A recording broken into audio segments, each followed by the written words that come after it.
The satisfaction of success doesn't come from achieving your goals, but from struggling well. I love that one. That's really powerful because they are a struggle. Your goals are for sure difficult things. There's not every single goal that I've set myself that I've achieved. I enjoy the process of going through a goal and whatever I've set myself, but that hits home because they are a struggle. They should be a struggle. They should be a struggle. I think you need to set them, like some people set like a really easy goal to say they've hit a goal. And I'm like, that's cool, like fair enough. I set mine, some are just on the cusp that I think, unsure, that's going to be really difficult. I want to struggle in the process. And I know it's going to be so challenging.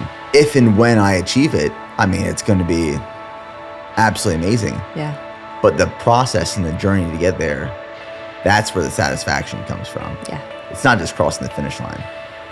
It's the whole journey.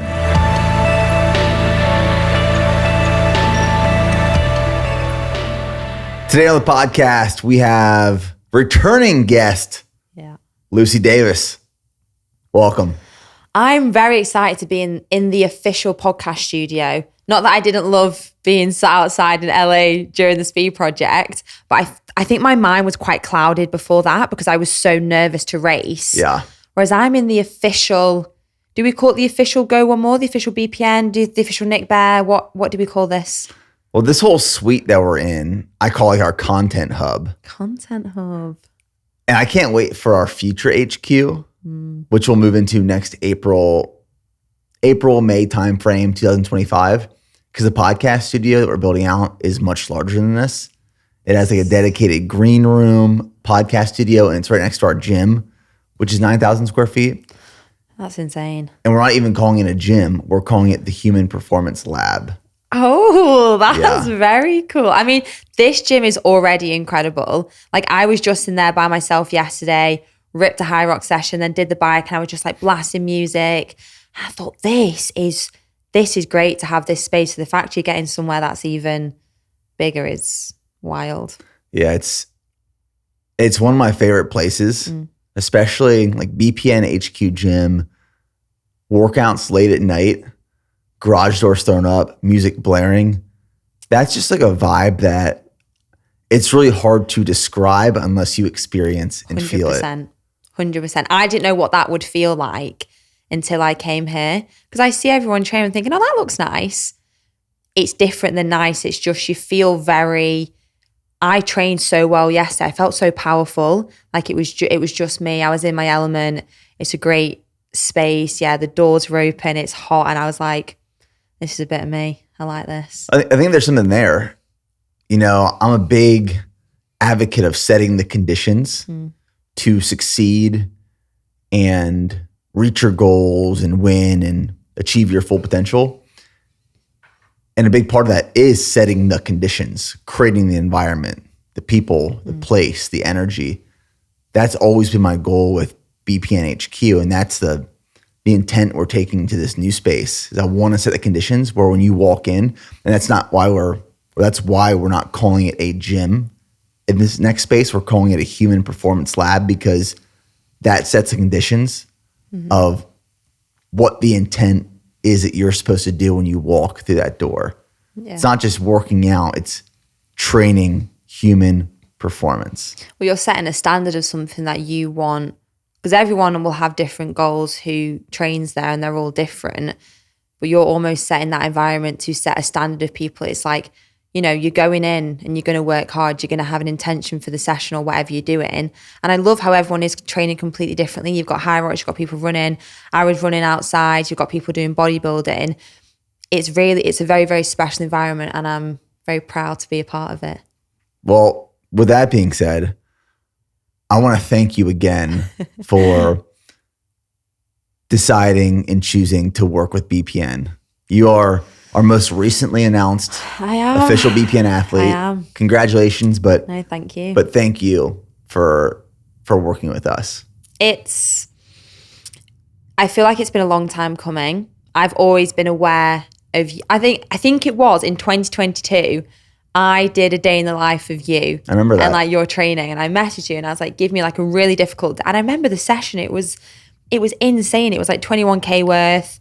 and I had a lifting session and I hit all your paces that you said. And I literally sent myself into the death of doing it. And then I was very aware of BPN and you and things like that. And then we did the speed project. And since then, I was like, that's where I need to be. They're my people. I didn't obviously know any of you or had met any of you, the media guys. I hadn't met you personally. As soon as I did the speed project, I felt a part of BPN and a part of that family knit. And it's very, you know, community is a really big thing for me. And then, yeah, we've obviously been working on this, and for me to become an athlete, and my life has changed so much in the past couple of months. This has been like a pivotal point for me to become a part of. It's not just, I don't see it as, oh, it's your sponsored athlete.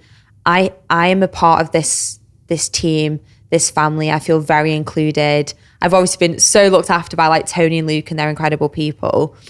And it's more than just, oh, like, yeah, she's just a sponsored athlete. It's not that for me. It's so much more. And like, that's something I'm very, very thankful for you, for allowing me to be a part of that. I appreciate that. The brand has evolved a lot over the last couple of years. You know, in 2012, when I founded it, it was all around bodybuilding and strength training. Yeah. And then we evolved to this hybrid space after discovering running and marathons and endurance training. And going into this next year, there's a few areas that we really want to refine and focus on. And a lot of brands, we used to be this way too. It's you just sign athletes who have large followings to help promote and grow your business, your brand, the product offering. And we used to take that approach, but we've since really refined who we are, who we're serving, and what we want to do. Like, our mission has become so clear. And we want and need to align with people who align with that vision and those values. Like, we are going after to serve the hybrid athlete, performance endurance athletes who are committed to achieving more. Mm-hmm. It's not someone who just every once in a while eats healthy and goes to the gym and works out. We want to serve people who train and train hard and train with intention, and they apply that intention and commitment to every part of their life. The way they do one thing is the way they do everything. And I think that is why the partnership with you is so pivotal and important, is because you embody everything that BPN is and needs to be in the future. That's why I align with it so well, because I did used to be just performance when I swam, and then I went very much into the aesthetics. Mm-hmm. I think everyone does that. I almost think you have to kind of go through that to realize, well, for me anyway, that is categorically not the most important thing. And I only started running about 2.5, 3 years ago. And it was during COVID, because obviously all the gyms shut, and I thought, whoa, my headspace is not good. And I never saw running. I know a lot of people say, oh, running's my therapy.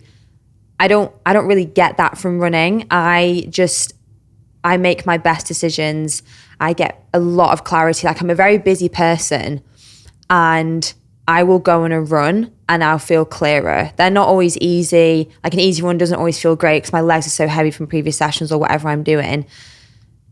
I just know I get so much mental clarity. I feel clear. I have intentions when I run. I know exactly what I want to do. And I don't like the cliche phrase because it changed my life, but it really did. Like, becoming a hybrid athlete and then focusing on performance over aesthetics, it genuinely changed my life. And that's why I feel the fact BPN is performance endurance and going down that route, it's really special to me, because that's me. That's exactly what I want to do. I've got some ridiculous goals next year that I don't even know if I can do. Like, they're very scary, the goals that I've set myself next year. Like, one of them being 100 miler at the end of the year in America somewhere. And it's just, I don't know how I'm going to feel doing that. I'm very curious, and the tattoos and stuff we'll probably speak about. But the fact that the products, I'm very particular with what products I will take. You can't beat them. I'm allowed to say that now because I've not been able to for the past couple of months, but having to be able to take a product that actually helps you perform is so different. When I started taking, I asked Tony to send it out to me because I saw you were taking it. The Peak Sleep, it changed my life. I've not been sleeping well at all past couple of months, genuinely. It's something I'm usually really good on, is like recovery sleep. My brain's been very busy at the moment. I've not been very settled. And I'm just constantly up in the night, maybe like 4 or 5 hours sleep for the past 2 months. Not great for performance, not feeling great. I started taking Peak Sleep and I thought, this is wild. Like I was like out like a light. And so it's taking products like genuinely that are going to help you perform. And there's not really any other like supplement nutrition company who are doing that. As you said, they're kind of just, oh my God, like this massive array of products and like 50 pre-workouts. It's like, why do you need 50? Why is there so many? Have like a couple of really good products that you want people to take that are going to help you perform. But yeah, performance is just, I think it's so much more special to have performance goals than it is aesthetic goals. I'm not saying not to have aesthetic goals, you know. You want to look good, you want to feel good. The performance outweighs everything for me now. It's much more exciting. It's much more enjoyable too. For sure. Setting performance goals over aesthetic goals. I will never step on a bodybuilding stage. I never will, ever. Again in my never life. do again. And also, like, when you train really hard and you're performance focused, it makes eating food a whole lot more enjoyable too. A whole lot more enjoyable, because we spoke about that last time. We've both had disorderly eating and issues with food. I am in a very, very good place with food. I eat to perform. I eat to fuel. I'm aware of what's in food. My God, I can put food away though, and it's great because I'm just thinking, okay, so I've got this session coming up, I've got this, I can have this many carbs, I can have this much protein, and yeah, I'm really relaxed around food. It's great. Yeah, if I don't fuel my performance through food and supplementation, and that's what we do at BPN, is we create products to fuel your performance. Yeah. If I'm not fueling my performance, I cannot perform. Yeah. I think back to, as you just brought up, unhealthy relationships with food. I think back to when I had my eating disorder when I was mid-teens, 14, 15 years old. And if I would lay in bed at night and my stomach was growling, that was a win for me. Yeah. I was like, yes, I'm going to bed hungry. Now, if I lay in bed and I just sense a little bit of hunger, I get up out of bed, I go straight to the kitchen. I'm like, I need to eat something because if I don't, I will feel this tomorrow morning on my run. Completely different mindset shift. Mm-hmm. Yeah. I think it's a lot of people will go through that. Again, it's like I think that ties in with when you're very focused on aesthetic goals. It's very difficult to have a sound relationship with food. It overtakes your whole life. You can't think straight and you go out for food and you're trying to calculate things, or you miss a meal, or you're checking the menu. It's a lot. So I would say, from everyone who is listening to this, if you do have aesthetic goals, that's absolutely fine. Please, for the life of me, find yourself a performance and a health goal to also have in there. And if you want all three, that's great. I just have like performance and health now, and aesthetics are a byproduct of how hard I train. But I would say to everyone listening, doesn't matter what that performance goal is. It could be your first 5K, or it could be your first ultra, it could be whatever it is. Go out there and just find one. That's what I do love when you share what you're eating on social media, because you get after it in training. I mean, when I trained with you last week, I knew you were strong. That session was so hard, Nick. But when I left that workout, because I was with Rich Ryan and Ryan Kent the next day, and I was like, hey, I trained with Lucy yesterday. Lucy is strong. Like you are strong. Thank you. So you get after it in training, and your physique is very impressive. But then you show what you eat, and I think a lot of people would expect chicken breast, rice, like no seasonings. And then you go to dinner with friends and you're enjoying all these good foods and you love food. That just like relatability and realness and rawness is so refreshing compared to what is typically portrayed online from the typical athlete or fitness enthusiast. And that's what scares a lot of people away from actually pursuing fitness or performance goals, is they think that in order to achieve X, Y, and Z, you have to sacrifice every other part of your life. There are sacrifices, but you don't have to sacrifice every part of joy and fulfillment to achieve X, Y, and Z. No, not at all. And I appreciate that coming from someone who did have such a poor relationship with food, whereas now I do feel very free. And it's not like, and I do train so hard and I don't see it as, oh, I've trained this much so I can have this many calories. It's just, I can just eat a lot more for my body and for what it's doing. And yeah, it's not good food, bad food. It's just food. There's nutritionally dense and there's stuff that isn't as nutritionally dense. I have it all. I enjoy eating well. It makes me feel good. Like I don't love having oily, fatty foods. I just don't. Doesn't mean I don't have them, and I don't have people like, oh, do you have chocolate and sweets? I'm like, yeah, but just, everything in moderation. I don't cane it in because I'm not going to have a bar of chocolate and then go for a run. I'll have a go bar and go for a run. It just makes me feel a little bit better. So I'm glad it comes across well, because there's a lot of girls and women and guys and younger people who are younger than me who are going to go through issues with food and what they see online. And there's so much on social media that we can't stop people from seeing. I just hope that the message that I spread is to like empower women and guys, like definitely, to just know that it gets easier if you're going through something, and you just have to learn through experience. You've almost just got to go through it and come out the other side. It's very aspirational. We talk about this from a brand perspective a lot, but you can look at it through the lens of individuals as well, where there's this line that as performance-focused brands, companies, or individuals, there's this line of intimidating and aspirational. Mm-hmm. And a lot of sports nutrition brands go all in on intimidating, mm-hmm. and they're not aspirational at all. And then there's, you go to the far other extreme where it's just soft. There's some brands that do a really good job at riding that line of intimidating and aspirational, but on the side of aspirational. I think you do a really good job at being aspirational, not intimidating, but also showing like, if you work really fucking hard, you can get some shit done. Yeah. So Speed Project was epic. Do you know what? It's one of the best things I've ever done. It really is. I was thinking back on it, and I think for me, it was more scary for me because I had to fly across the other side of the world to run 300 miles with people that I didn't know. So that was almost something that I was thinking, ooh, are they going to like me? How is this? And I knew we'd all get on, but I was really putting myself out there into a situation that I'd never really been in before. And then to then be running together in RVs and Jeeps for 35 hours, you don't know how you're going to feel. And I laugh about it because I was speaking, I think it was Hope and Trev were saying, I said this phrase during like the documentary, oh, an ultra, it's going to be gorgeous, like super chill. Because that's in my head, ultras are, they're, you're a slower pace, you're taking it all in, you can stop and eat. That was not that. We were literally cooking every single segment we did. And for some reason, before I did the Speed Project, I thought, it's going to be gorgeous. It's going to be so chilled. It was not chilled. And it was gorgeous. Was not chilled in any way.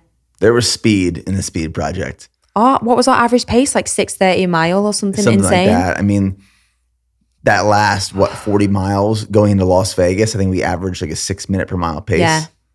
We sprinted into Vegas. That was one of my favorite parts though, because we were just splitting out every mile. It started to rain. We were all absolutely fucked. It was freezing. And I just thought, we are this close. And also we just come off power lines. I was like, thank God we're just on like flat road ground. And we were just, I was just sprinting for the life of me. My stomach was so torn up at that point. I was, because we were just like trying to fuel so much during that effort. And then and the documentary does a really good job, showcasing all this. But we're in that little Jeep in that truck for, what were we in there for, 12 hours, 12 plus hours? Through the night, wasn't it? Throughout the entire night. And I remember like after getting out of that truck, my stomach was just destroyed. It was just so, do you know what it was though as well? Because the unexpected thing happened, which we didn't account for, was the road blockage and getting put off, and we obviously got lost. We actually didn't take enough into the Jeeps. You were just like, get something warm, get a bottle. We didn't know how long we were going to be on there. I think we thought it would be a couple of that. We were out there for like 12, 14 hours. Me and Joey just had like 10 go bars between us and like bottles of water. We were like, okay, so we're out here for 12 hours. So we were just a little bit unprepared for that particular segment, which is fine. You do things that are unprepared in life and you just got to deal with it. It was instant, okay, we just got to suck it up. We don't have a choice. Like sometimes in life you don't get a choice. And it's like, we're going to be fine. We've got to do it regardless. But yeah, I think I probably went through about 15 go bars in that 12-hour segment. Every time I got back in the truck, I was just eating something different. Yeah. Something my grandma told me a long time ago. It was, I guess, 2014, so 10 years ago. And I was getting ready to go to Ranger School. I was a brand new second lieutenant in the Army. And she knew that Ranger School was going to be challenging and difficult and I'd be tested. And I had one phone call with her the night before leaving for this school.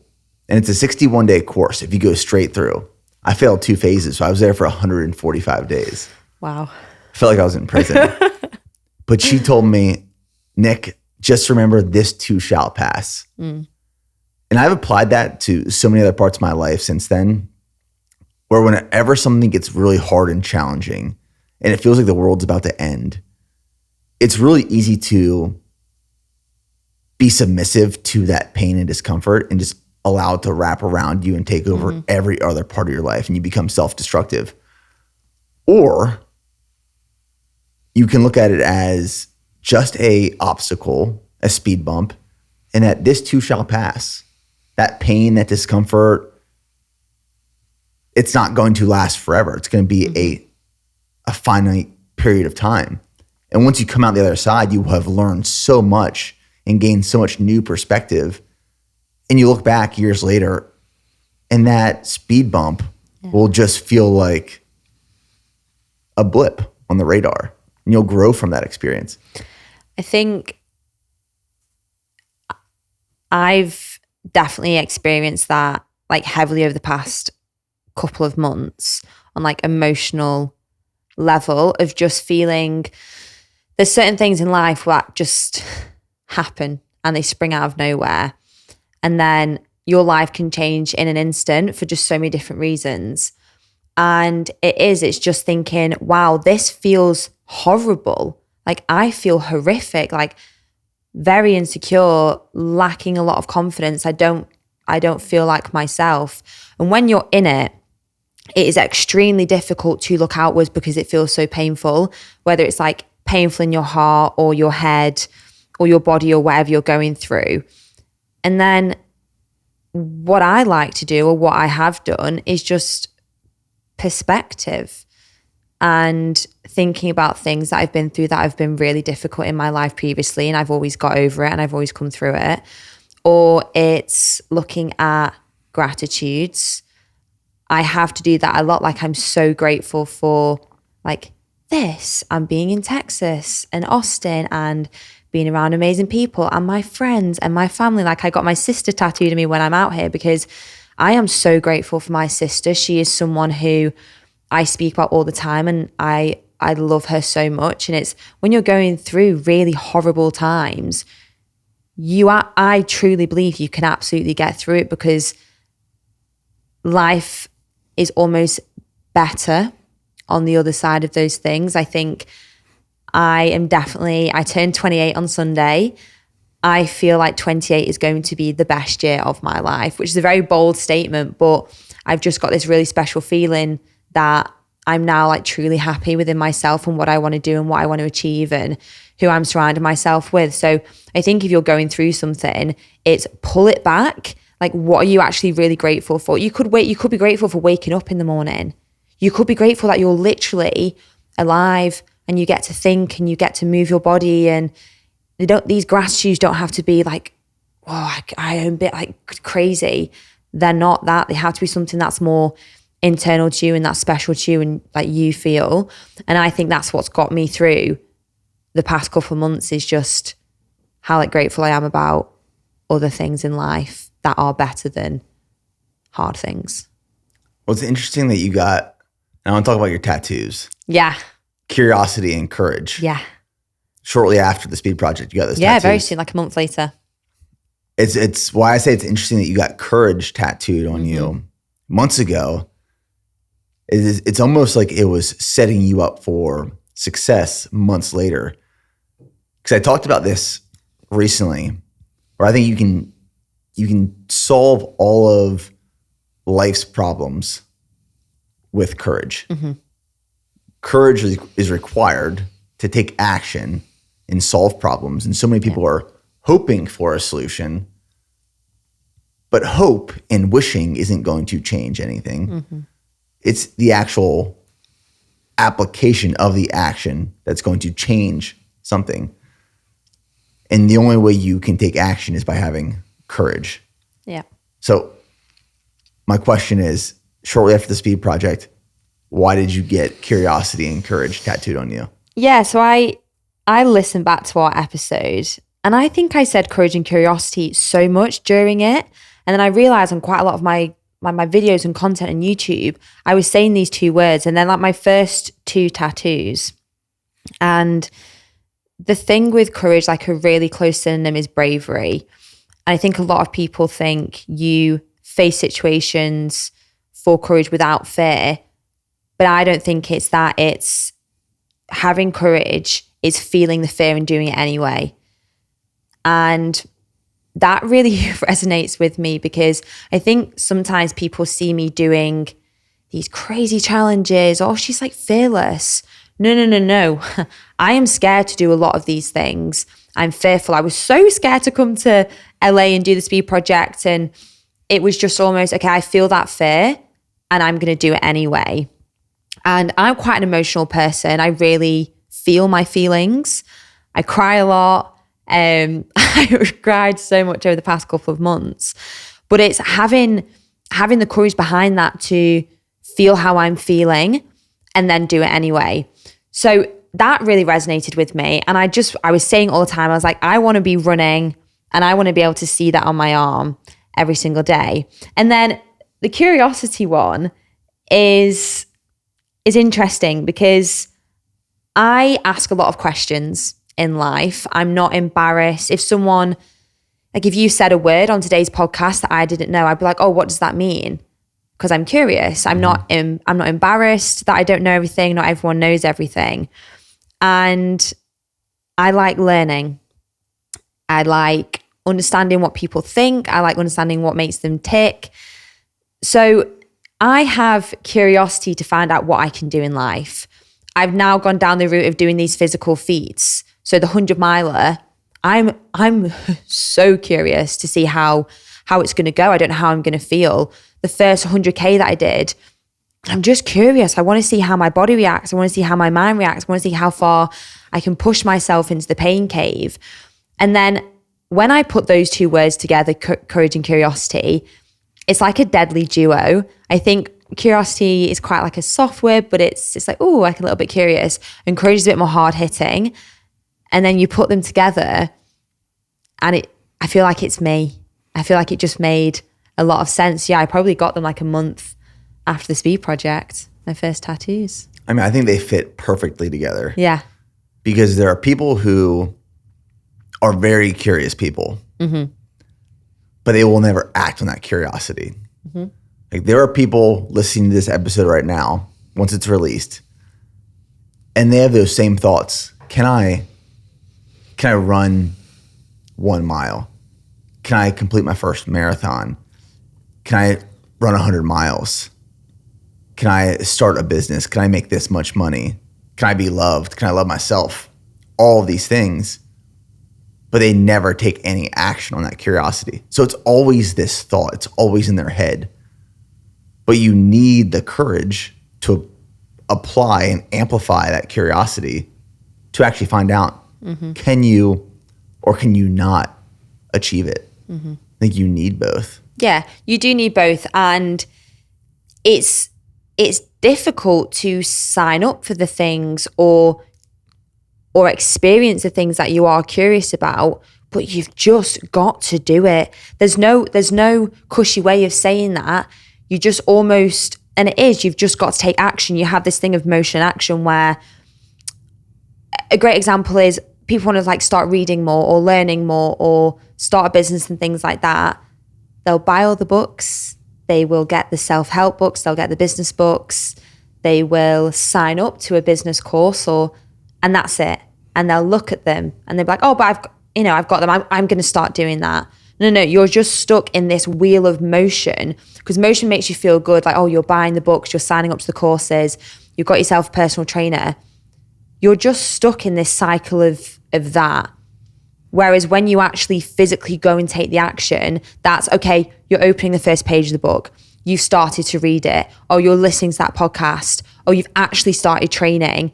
That's the hard bit. That's the bit where you've got to get out of that cycle, realize what you're doing. You're just trying to make yourself feel a little bit better by doing those things. But it's what you said. You have to go out there, have the courage to take action. I think one of the best things you can do is just, in like a fitness, physical sense, is sign up to a race in like months' time, because then you've got no choice. You've signed up to it now, you've paid for it, you've committed. Tell people about it. If you're the type of person who needs to be accountable to someone, I tell the world. So I'm going to go for a sub 3 next year. I think I have to tell the world, because I need to really commit to that goal, because it scares the absolute hell out of me. And I think that works quite well to be able to take action on things is, sign up to the race, tell someone about it, get yourself accountable in some way to actually do it. And that's why I do these prep series. Yeah. Yeah, you do yours to the extreme, and I love that. I commit and I put the goal out there. And once the goal is out there, it's on. Yeah. I was listening to an Alex Hormozi podcast a few weeks ago. And I think I have this right from what I remember, but he described intelligence in that you measure intelligence by how quickly or how small the gap is in terms of time from when you learn something to when you actually apply what you learned to a behavior and try. So like if you learn something, you read about something that you're curious about, but you never actually make a change in your life, or you never implement that or change a behavior, well, then you lack intelligence. But if you read something, learn something, and then very quickly implement, try, change a behavior, the quicker you do that, the greater intelligence you actually have. Then you refine, you pivot, you change, you learn. But I thought that was a very interesting way to describe intelligence. It's not just knowing things, but it's knowing things and changing behavior to test how it actually works. Yeah, because the intelligence thing's really interesting. I feel like I'm an intelligent person. I think I've got quite a high level of emotional intelligence in that aspect, where I really think about things. And God, no, I'm not like a physicist in that intelligence in that way at all. But I really think about things and how I can action it. I think a lot of people are really scared to fail something, because if you put yourself out there and I don't know, I'm competing in 6 days time, very aware that I've not really thought about the jet lag and things. I'm not necessarily scared. It's my first solos for High Rocks. It's been a long time coming. And I kind of have a time in mind that I think I would hit. I obviously don't know, because I've never done it. I've just done sims. What's that time? You're really going to do that to me. I've actually not told anyone. I'd like sub 62 or sub 61. Okay. Which is bold as hell, for my first solo. You're strong though. Yeah, I'm strong and I can run. And that's what High Rocks is. And I can feel a type of pain that I can push through. I've really sent myself into some deep, dark places in my training. I've made my training so much harder than that race is going to be. Mm-hmm. Purposely, I've not been able to finish sessions. I've put myself doing ridiculous paces and things like that. But I'm not scared if I fail that. I'm just not. I used to be so scared to fail in case I was getting judged. The first marathon that I did was only last October, and I wanted a 3:11 and I went a 3:18. I was mortified. I kind of hedged it a bit and didn't say to people I wanted a 3:11. I was like, yeah, I was going for sub 3:20. I was not. I was like 10 minutes of what I wanted to go, but I felt really almost like insecure and that I'd let people down and that I'd failed. I learned so much from that failure and from that first marathon of having that really uncomfortable feeling of, oh, I did not hit a goal that I wanted to hit. And I think a lot of people are worried and scared about being judged of what other people are going to say about them. I don't care what anyone would say about me after Sunday's race. Like, I know I'm going to give absolutely everything. If I don't hit the time, I don't hit the time. I'll go again. And that makes me feel quite like brave and strong before I go into something, knowing that I'm in control of how I feel. I'm in control if I do fail in some way. It's not a complete negative. I will learn so much from that situation. But yeah, I think there's many people who won't do things because of that fear of failure is too big. Like, it's too scary. I agree with that. Yeah. I'm going for a 2:30 marathon at Grandma's. Let's go. In Duluth in June. Woo! Which is a bold, big goal. It's a good goal. I texted Jeff Cunningham a few weeks ago. Yeah. I was like, Jeff, I want to run Grandma's marathon. I want to do it in 2:30. He's like, Nick, I believe in you more than anyone else, but that is bold. I was like, hey, let's put in the work. Let's see what we can do. Yeah. You know, I got a Pegasus tattooed on my arm a few weeks ago. And the meaning behind that tattoo is that nothing is unbelievable. Someone might tell me, dude, a Pegasus does not exist. It's not real. How do you know? Yeah, I don't know that. There might be a Pegasus out there. Nothing is unbelievable. If you would have told me when I ran my first marathon in 3 hours, 57 minutes, and in my second marathon in 4 hours and 15 minutes, that one day I'd be going for a 2:30 marathon, I'd say there's no way in hell. Yeah. There's no way. But nothing is unbelievable. And I think once you finally accept that, it unlocks every part of your life. Every part. I don't know if you've read the book Green Lights. I have. From what you were saying there, I resonated with things like that he was saying in that book, because after I read his book, I stopped using the words like, oh my God, you're unbelievable. Because I was like, oh, actually, I don't think you're unbelievable. I think I started to see it in a different way. Like, it's not unreal because it is real, because you can do it and you can achieve these things. Like, yeah, after that first marathon, I had so much on, but then straight after the speed project, I did London Marathon 3:05. I was like, whoa, I can definitely get a sub 3. So I'm actually starting coaching with Jeff. Yep. He thinks I can do a 2:56. So I think he's going to prep me for a 2:56, that is so scary to me, because I'm not just going to be prepping for a sub 3 marathon. I also have ultras and high rocks, like 3 a month. And I said to Jeff, I was like, just so you're aware, I have a lot going on. He's like, yeah, no, I know. He's like, we're going to do it anyway. You can do it. Yeah, I really do actually think I can. I've come out the past couple of months with this crazy amount of belief in myself. There was almost something stopping me that I didn't think I was capable enough, and people telling me that I couldn't do it.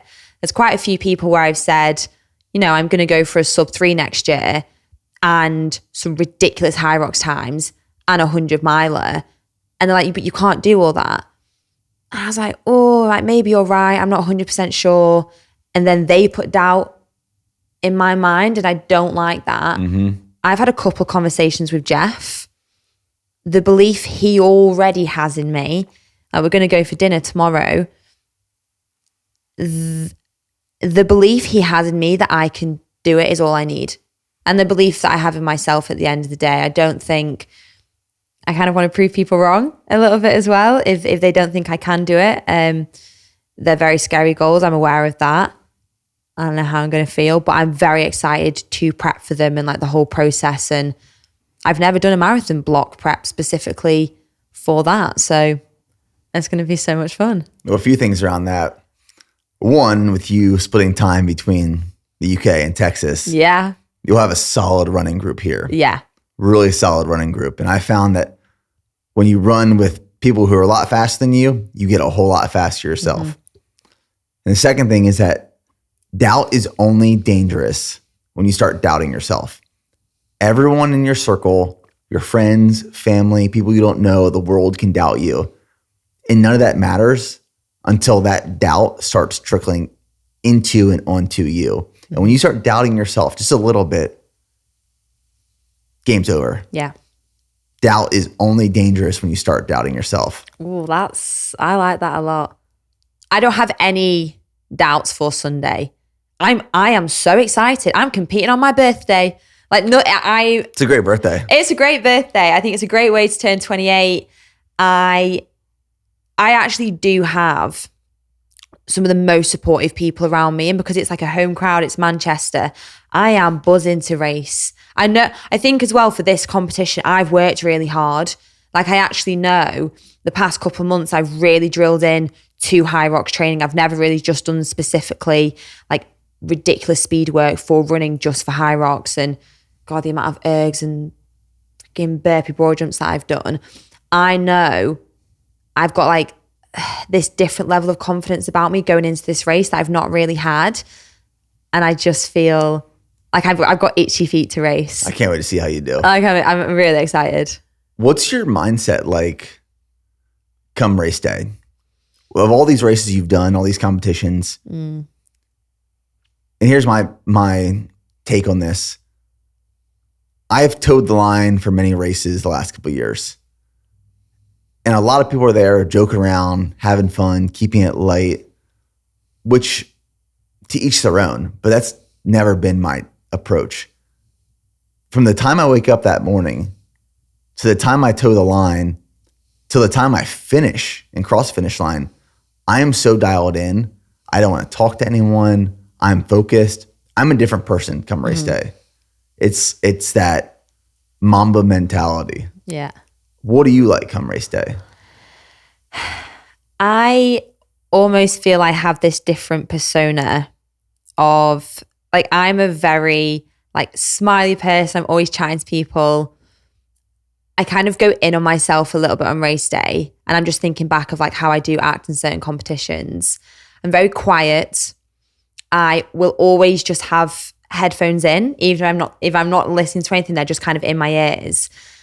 I keep myself to myself because I'm quite particular with like what I'm eating and like what I'm drinking and where I am and my warm up. And I like being there a little bit earlier and just like being at the venue or wherever it is so I can like relax a little bit and start prepping. It almost is like this like badass persona just comes about me.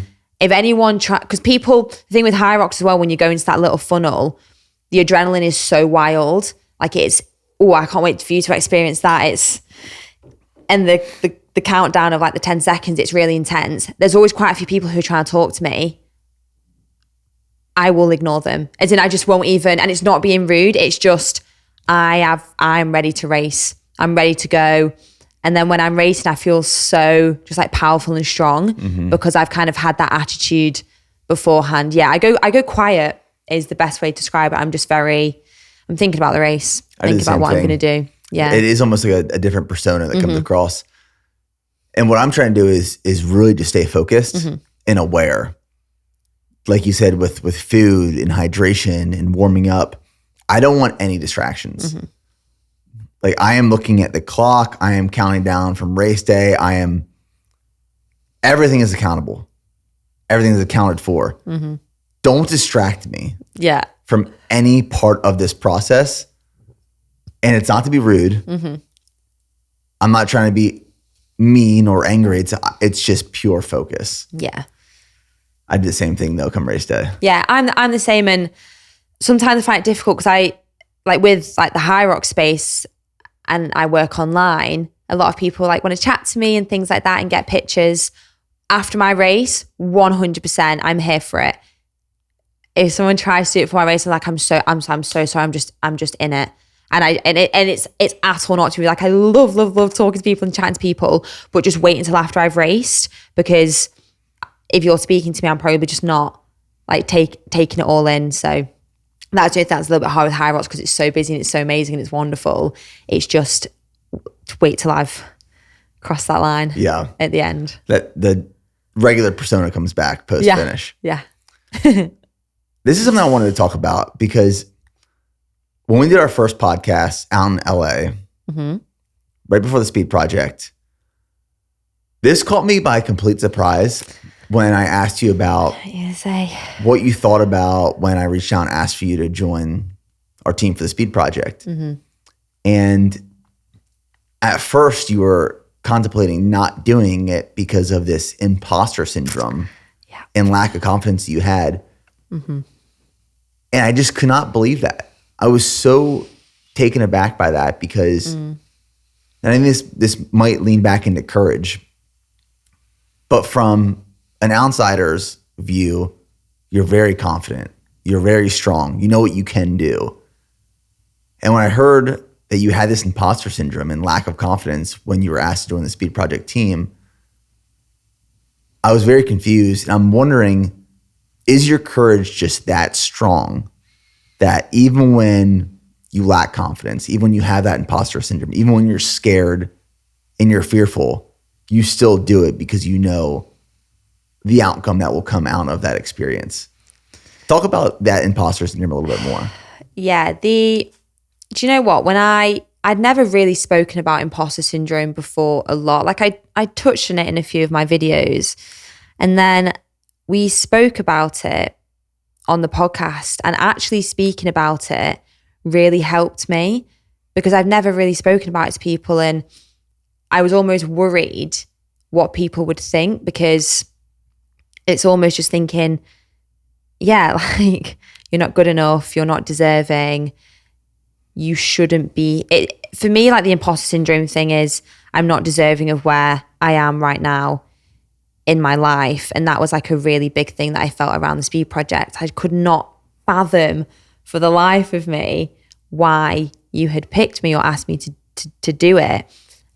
But then when we actually openly spoke about it, I felt a little bit better from even just getting off my chest in a way. Like I've not spoke about it to anyone. It's something that I've kind of kept internally.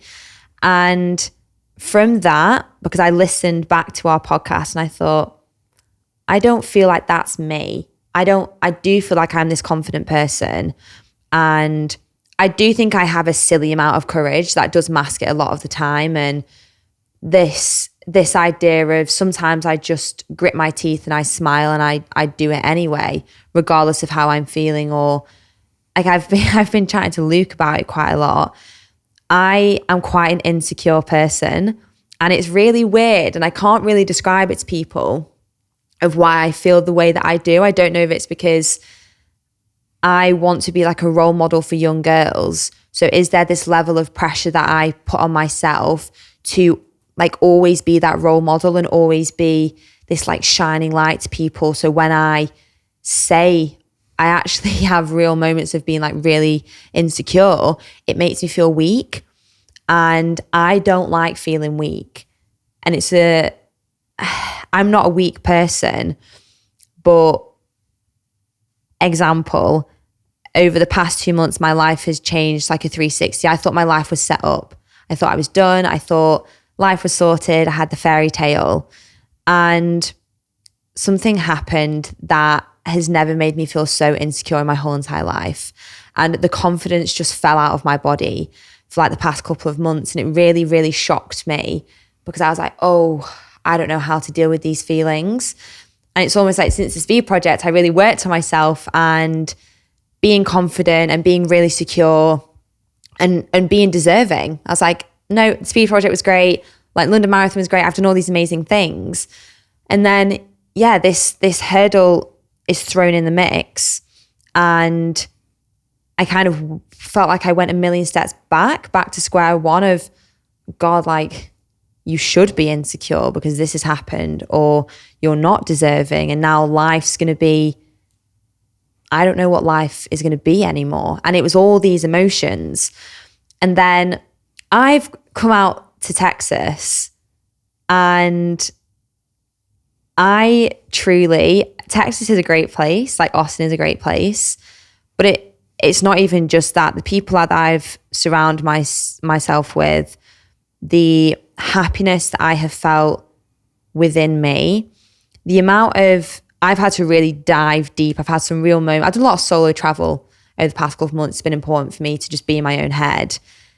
I have looked back and thought the evidence against me for having imposter syndrome is wild. Like, I don't need to think that way. I do not need to be that person. I don't need to be insecure. I don't need to have low levels of confidence because I've done so many things that go against that. So it's almost, I'm still working on it, as you can tell, that bat down how I actually feel. So there's a really gorgeous quote that I actually wrote down. It's a Marcus Aurelius quote. And it really hit home because, you know, sometimes you read a quote and it just comes at the perfect time in your life. And then you can't stop thinking about it. And it's the happiness of your life depends upon the quality of your thoughts. And I read that maybe 6 weeks ago now. The happiness of your life depends on the quality of your thoughts. I'm in control of the quality of those thoughts. I'm in control of my levels of confidence. People can make you feel insecure. People can make me feel insecure, but that I'm not making myself feel insecure. And I've really dove into those feelings of the evidence is against me for having imposter syndrome, Lucy. So you actually don't think you've got it. And it's almost just trying to get myself out of that mindset of I am a confident person. I'm not insecure. I am so happy. But then, yeah, all this evidence stacking against me that I am so allowed to feel like proud of myself, of where I'm at. I don't think it's egotistical to feel that way. I'm allowed to be so secure in how I feel, who I am as a person. So it's definitely a journey of like coming through that. I think a lot of people are searching for happiness. And a lot of people don't know how to find it. And I think it's something they need to add to their life or something they can identify with. I'm curious, through this kind of journey, you've been able to identify what has helped promote some of these feelings of happiness. And I guess where I'm coming at from this one, I think a lot of people try to outsource their happiness to someone else or something else, or even groups of people. And they want them to help them feel happier. But the reality is that you can't outsource your happiness. You need to shift the perspective to experience and achieve happiness. I think that's the importance of solitude. That's the importance of these morning runs where you're by yourself in your own thoughts. That's why this like solo travel that you've been doing has probably been so beneficial. While everyone else is running away from their own internal thoughts, because your own internal thoughts can be a very scary place if you're not organizing them or you know how to manage and handle it. Yeah. So in an effort of running away or avoiding our own internal thoughts, people go to external sources. Help me feel happier, help me feel better, as opposed to I need to make myself feel better. I think I've really set myself, and the solo travel, like I did New York on my own. I'd never been to New York before, and I just went for a week. I would go to dinner by myself in these really busy restaurants, and I'd just sit there because it was really uncomfortable for me. And when I say I had a lot of thoughts, my brain didn't switch off for a full week. It's still busy. I'm just getting better at understanding like the quality of the thoughts and what I'm actually allowing to come into my brain and sit with. The solo travel and coming out here, and even though I go out and I meet people and I'm a very people person, I gel with everyone, there is still much alone time. And what I've done for myself over like the past couple of weeks is just set myself some new goals. And I think some people think, oh, it's not New Year. Yeah, I can't set new. No. I need to come. I sat there the other day in the kitchen. I just redid all my goals for like the end of the year and things that I want to achieve at the start of the year. I'm not just waiting until the 1st of January to do that. I've got some things that I need to adjust and change now. And what I noticed, what I was doing, there's a lot of, these crazy astronomical extrinsic goals. I was setting myself a lot of, well, you've obviously got intrinsic and extrinsic goals. I was setting myself a lot of like internal goals for me as a person. So like building a really good level of security within myself and how I feel about like my body and what I'm doing. And that was a really big goal for me, just to hit a level of security that I feel is going to push me forward, and then to ignite some of my other passions. And they're all things that I'm not really going to share with other people. They're not the ones that's like, oh, the times, the high rocks, the this, the that. They're things that I have to work on just for me. Mm-hmm. So I just wrote them all down, and there was just this pattern of, I don't need to tell anyone about these. These are actually ones that are just for me. These are to build my confidence back up, to make me feel secure and safe as a person, that I think everyone should have. Like, I think you definitely have your performance goals, have your endurance goals, have things that you share with the world and things like that. But then the reason that I think I'm doing a lot of things now is because this level of happiness that I'm suddenly feeling, like in my heart, I'm like, whoa, that's a good feeling. I want that to stick around. So what else can I do, and what can I pursue for me that is going to allow me to do that? So it's just playing with these goals that I've had. But I was like, I can't wait till January 1st to do this. Like, I need to reassess right now at this pivotal point in my life. I think goals are absolutely essential. For sure. For happiness. I think a lot of people look at goals in the wrong way, where it's, well, what do I want to accomplish in this next year so I can say that I've accomplished some things? But goals are the vision that guide the trajectory of our life.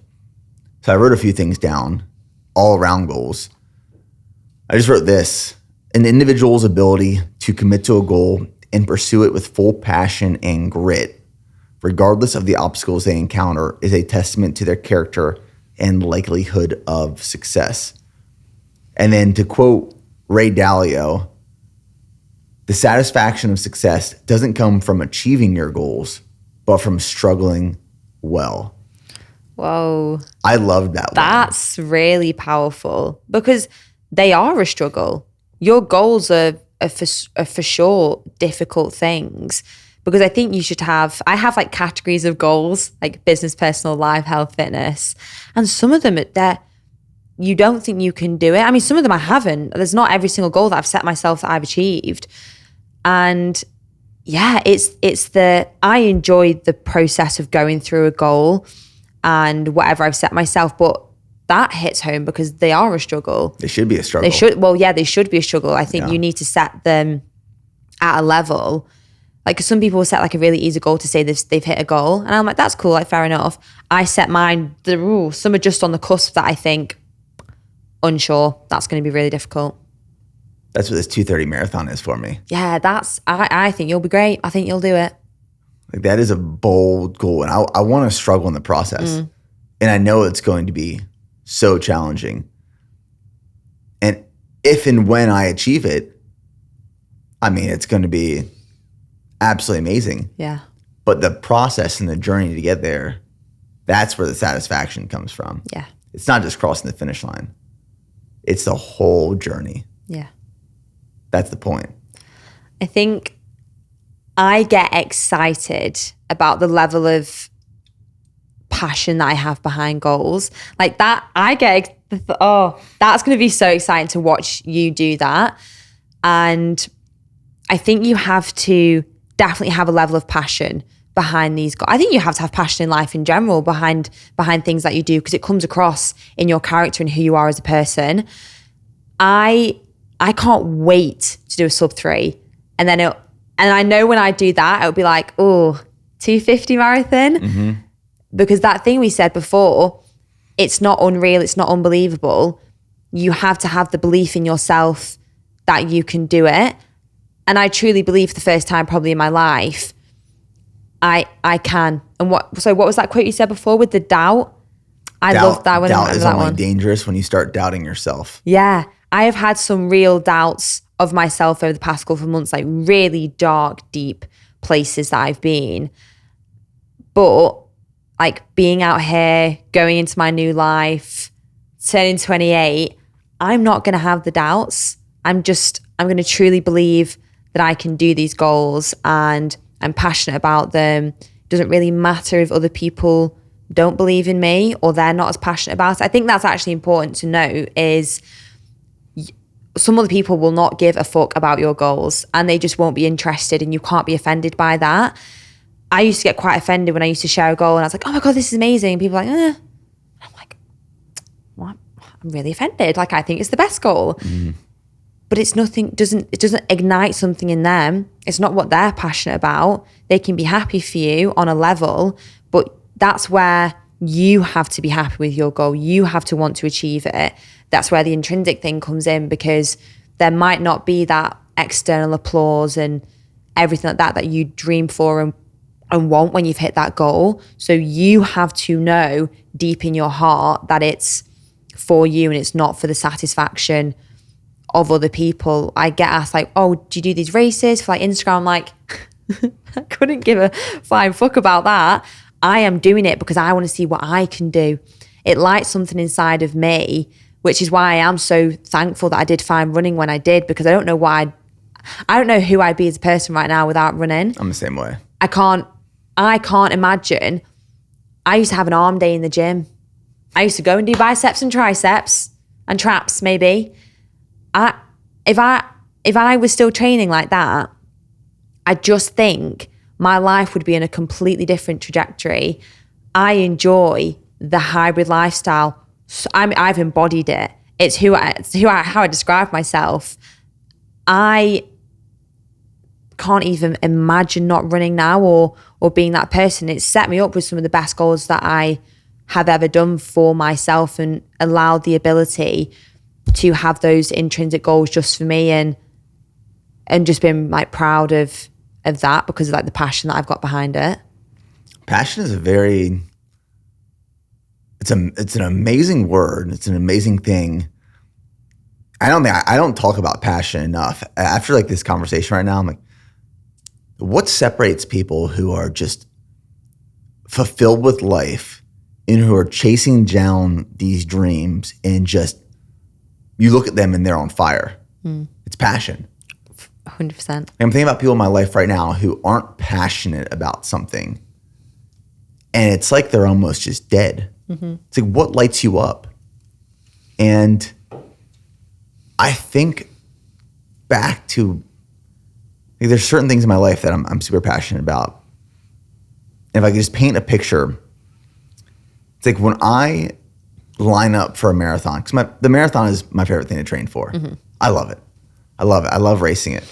When I sign up and commit and endure a process, and comes race day and I'm getting ready for that gun to go off, like, there are just endorphins on every part of my body that are just firing. Yeah. And I can't explain the feeling, but it's just this feeling of you are on fire. You are lit up. That is passion. Yeah. And I feel so bad for people who don't experience that around some part of their life, whether it's fitness or business or family, or if you don't have this passionate feeling around something, you're dead inside. So if you want to find happiness, if you want to be lit up, I think the first thing you need to do is find what you're passionate about and then set goals around those passions. As well, life is short and life is precious. And I think because people sometimes think, oh, I'm running out of time, or I've not done this, I've not done that. And I know I'm 28, but when I say my life was sorted, my life was a done deal. Crisscross, signed, had the fairy tale, gone, sorted. Okay, strip that, we've gone back to square one. And it almost scares me because I'm like, whoa, time is something that I've been thinking about a lot, because I have to redo all that. Like it's hard for me to process. And I was thinking about it a lot because I I completely phrased that wrong. You at some point are going to die one day. And hopefully later rather than sooner. Hopefully way later. I'm planning on being like over 100. But it's understanding that like life is fleeting. It's passing us by. And you have to, right now, who's ever listening to this, go out and find a passion. Go out and find something that is just doesn't need to matter to anyone else. It just needs to matter to you. Like, I'm passionate about doing things like this. Like, I love podcasting. I love working on business. I love training.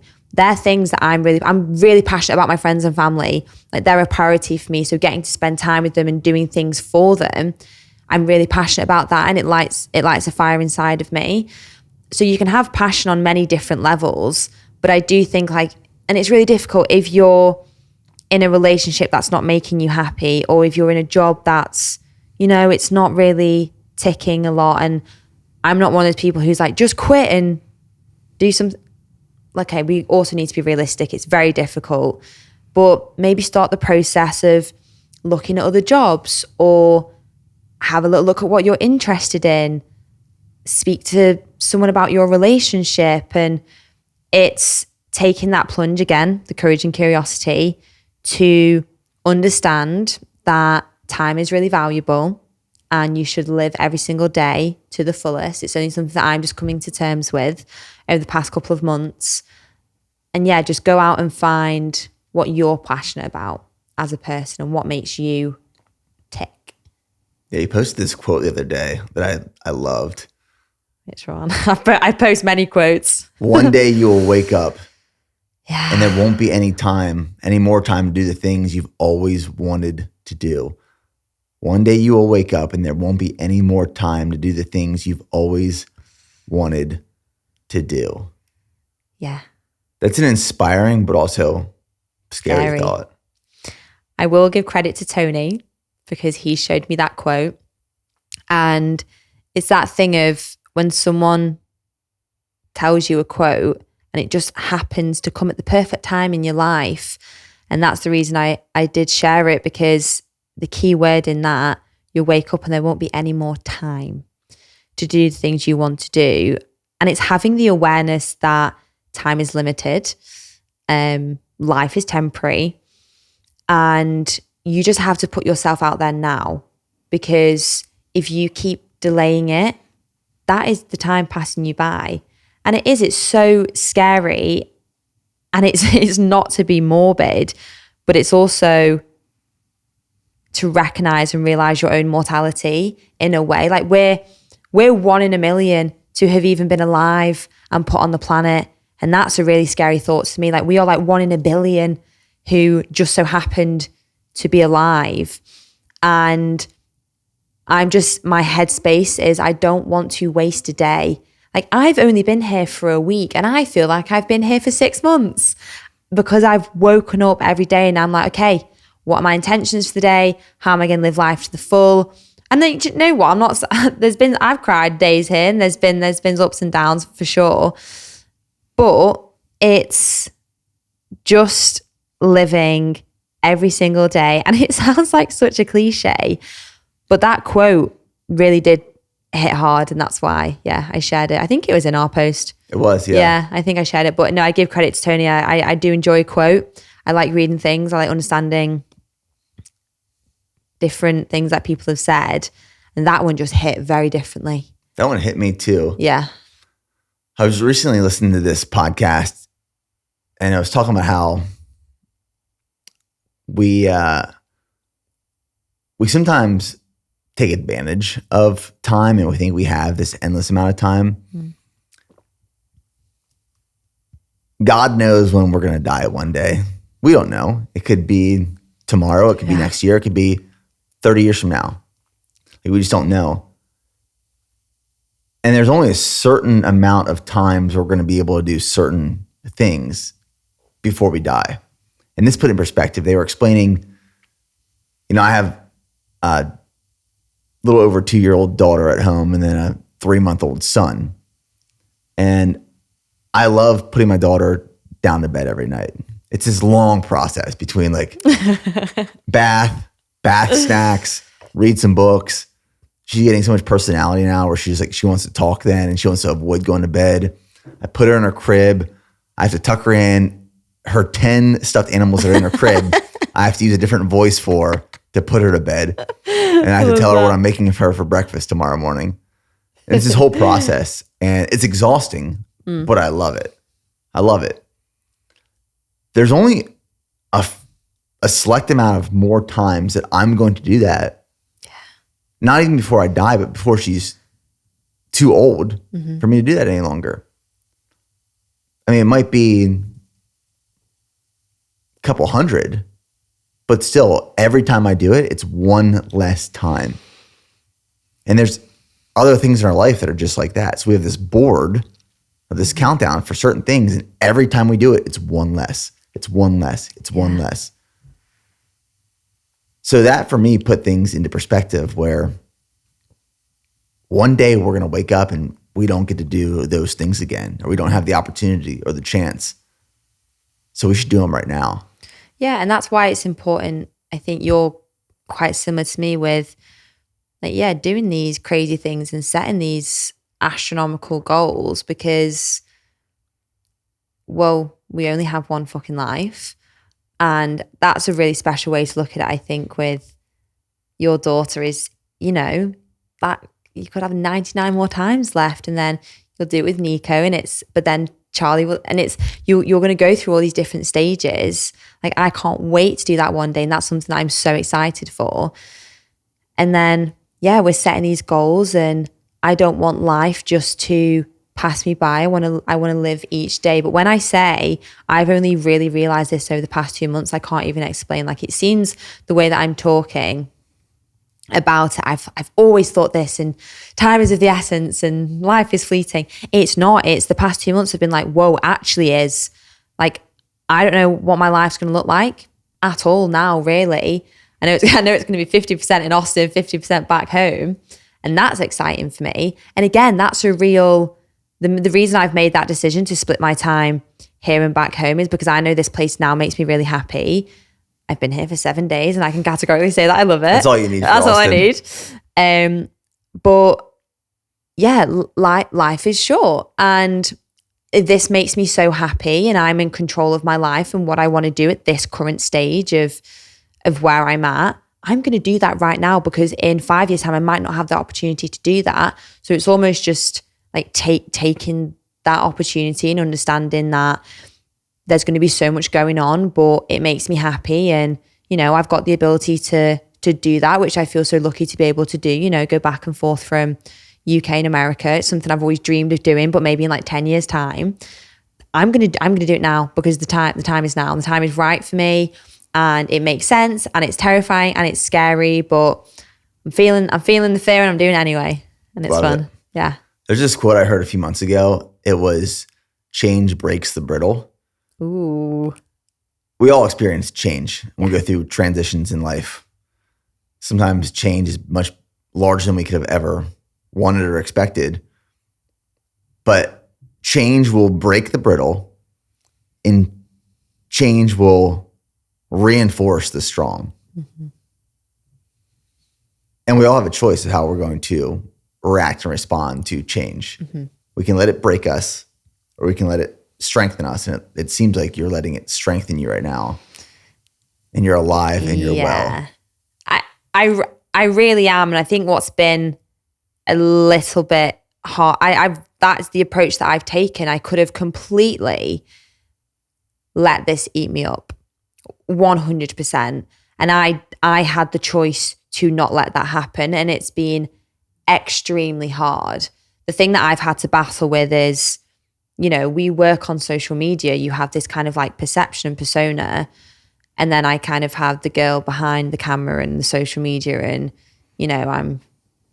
I'm crying every day with my sister and my friends. And they've been so supportive and absolutely incredible. But also, I want to show people that you can go through hardships and you can still be okay and you can come out the other side of it.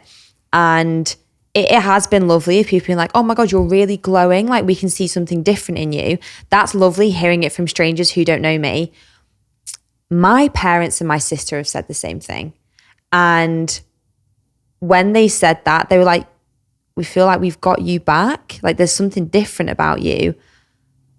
I was like, whoa, that's hit me more than anything ever could, because I've been trying so hard to like just feel what I'm feeling, allow my emotions to just run wild. And, I felt happier. So I'm going to express that and I'm going to be confident and I'm going to show that. But it's when the people who are closest to you, like it's so nice that people are like, oh my God, I'm like, that's really nice. when the 3 people who were closest to me in the whole entire world said, there's something different about you and we're like so proud of you and we're so happy for you, that's when I realized, I definitely made the right choice to not just be like down and low and slumbering, just carry on. And it's hard to carry on when you really, really don't want to and there's a lot going on. But that I almost had just like, I had a split decision. You either go down this path or you go down this path. And I chose this one and I'm liberated and I feel great. I'm very happy. Well, Lucy Davis, I am happy for you. Thank you.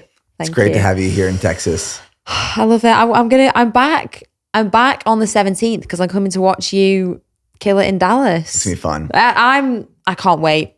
I can't wait for you to experience High Rocks, in all honesty, because it's a proper buzz. It's different to a marathon. It's different, I think, than anything you will have ever experienced. And I'm very privileged that I get to come and watch that race. Yeah, when I think of a marathon, I think of like very focused, intentional racing. I can't say that when I line up for a marathon, I'm about to go throw down. But I feel like that like phrase around High Rocks just feels right. Like I'm about to go throw down. Yeah, you are. That's what I'm excited for. Yeah, it's going to be amazing. Well, I appreciate you. It's been great having you in town. I'm so thankful you're on the BPN team officially. And thank you for just sharing everything, your insight, your strength, your power. And you're always welcome to kick my ass in a High Rocks workout whenever you want. I appreciate you and the team so much and getting to know everyone. It's just been an absolute blessing. So thank you. Thank you.